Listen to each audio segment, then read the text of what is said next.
ഇന്ന് സോഷ്യൽ മീഡിയയിൽ ഏറ്റവും കൂടുതൽ ഓടിക്കൊണ്ടിരിക്കുന്ന ഒരു കണ്ടൻ്റാണ് ഒരു എറണാകുളം സ്വദേശിക്ക് ഹെയർ ട്രാൻസ്പ്ലാന്റിന് ശേഷം ഉണ്ടായിരിക്കുന്ന യാതനകൾ.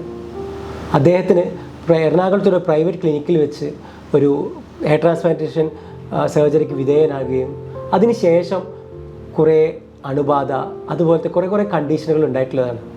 യഥാർത്ഥത്തിൽ സംഭവിച്ചത് എന്താണെന്ന് വെച്ചാൽ ഈ ഒരു സർജറി ചെയ്യുമ്പോൾ ഉണ്ടാകുന്ന ഒരു അണുബാധ, ഒരു അറ്റിപ്പിക്കൽ മൈക്കോബാക്ടീരിയ എന്ന് പറയുന്ന പോലെയുള്ള ഒരു ഇൻഫെക്ഷൻ കാരണം അത് വന്നു കഴിഞ്ഞാൽ പോവാനുള്ള സാധ്യത വളരെ കുറവാണ്.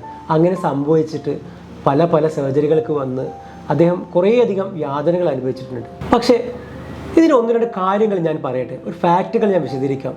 എൻ്റെ ഹോസ്പിറ്റൽ അല്ലെങ്കിൽ എൻ്റെ ക്ലിനിക്കിൽ ഒരു പേഷ്യൻറ്റ് ഒരു കൺസൾട്ടേഷന് വേണ്ടി വിളിക്കുകയാണെങ്കിൽ, അല്ലെങ്കിൽ അവർ വന്ന് കൺസൾട്ടേഷൻ കഴിഞ്ഞ് സർജറിയുടെ കോസ്റ്റ് പറയുമ്പോൾ അവർ പറയുന്ന ഒരു ചോദ്യമുണ്ട്, നിങ്ങൾ പെർ ഗ്രാഫ്റ്റിന് എത്ര രൂപ എടുക്കുക, ഇവിടെ എന്തുകൊണ്ട് ഇത്ര കോസ്റ്റ്, അല്ലെങ്കിൽ ആ ക്ലിനിക്കിൽ അല്ലെങ്കിൽ ആ ഹോസ്പിറ്റലിൽ അവിടെ ഇത്രയും കുറഞ്ഞ പൈസക്ക് ചെയ്യുന്നുണ്ടല്ലോ, അവിടെ ഇതിനേക്കാൾ പകുതിയിലധികം കുറവാണല്ലോ, ഇങ്ങനെയൊക്കെ പറയാറുണ്ട്.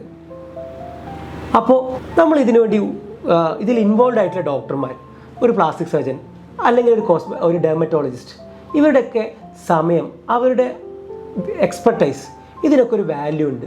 നമ്മൾ പലയിടത്തും ഇങ്ങനെ ഒരു എക്സ്പെർട്ടായിട്ട് ഡോക്ടേഴ്സിൻ്റെ സഹായമില്ലാതെയാണ് സർജറി ഉണ്ടായിട്ടുള്ളത്. രണ്ടാമത്തത് ഏറ്റവും ഇമ്പോർട്ടൻ്റ് ആയ കാര്യം, നമ്മൾ ഈ ഹെയർ ട്രാൻസ്പ്ലാന്റ് അതുപോലെ കോസ്മെറ്റിക് പ്രൊസീജിയേഴ്സ് ഒക്കെ ചെയ്യുന്നത് ആ ചെയ്യുന്ന ക്ലിനിക്ക് അല്ലെങ്കിൽ ഹോസ്പിറ്റൽ, അവിടുത്തെ പ്രൊസീജിയർ റൂമിൻ്റെയും ഓപ്പറേഷൻ തിയേറ്ററിൻ്റെയും സെറ്റപ്പുകളാണ് ഏറ്റവും ഇമ്പോർട്ടൻറ്റ്. നമ്മളൊരു പ്രോപ്പറായിട്ടുള്ളൊരു ഓപ്പറേഷൻ തിയേറ്റർ അല്ലെങ്കിൽ ഒരു പ്രൊസീജിയർ റൂം അത് സെറ്റപ്പ് ചെയ്യാനും അതുപോലെ തന്നെ അത് മെയിൻറ്റെയിൻ ചെയ്യാനും, അത് കണ്ടിന്യൂസ് ആയിട്ട് മെയിൻറ്റെയിൻ ചെയ്ത് കൊണ്ടുപോകാനും ഒരു കോസ്റ്റ് ഉണ്ട്. അതുപോലെ തന്നെ അവിടെ ഉപയോഗിക്കുന്ന ഇൻസ്ട്രുമെൻറ്റ്സ് അത് കേടുവരുന്നതനുസരിച്ച് മാറ്റണം, അത് സ്റ്റെറിലൈസ് ചെയ്യണം, ഓരോ പ്രൊസീജിയേഴ്സും ക്ലീൻ ആയിരിക്കണം. അതിനു വേണ്ടി ഇൻവോൾവ് ചെയ്യുന്ന സ്റ്റാഫുകൾക്ക് അവർക്ക് ക്വാളിഫിക്കേഷൻ വേണം.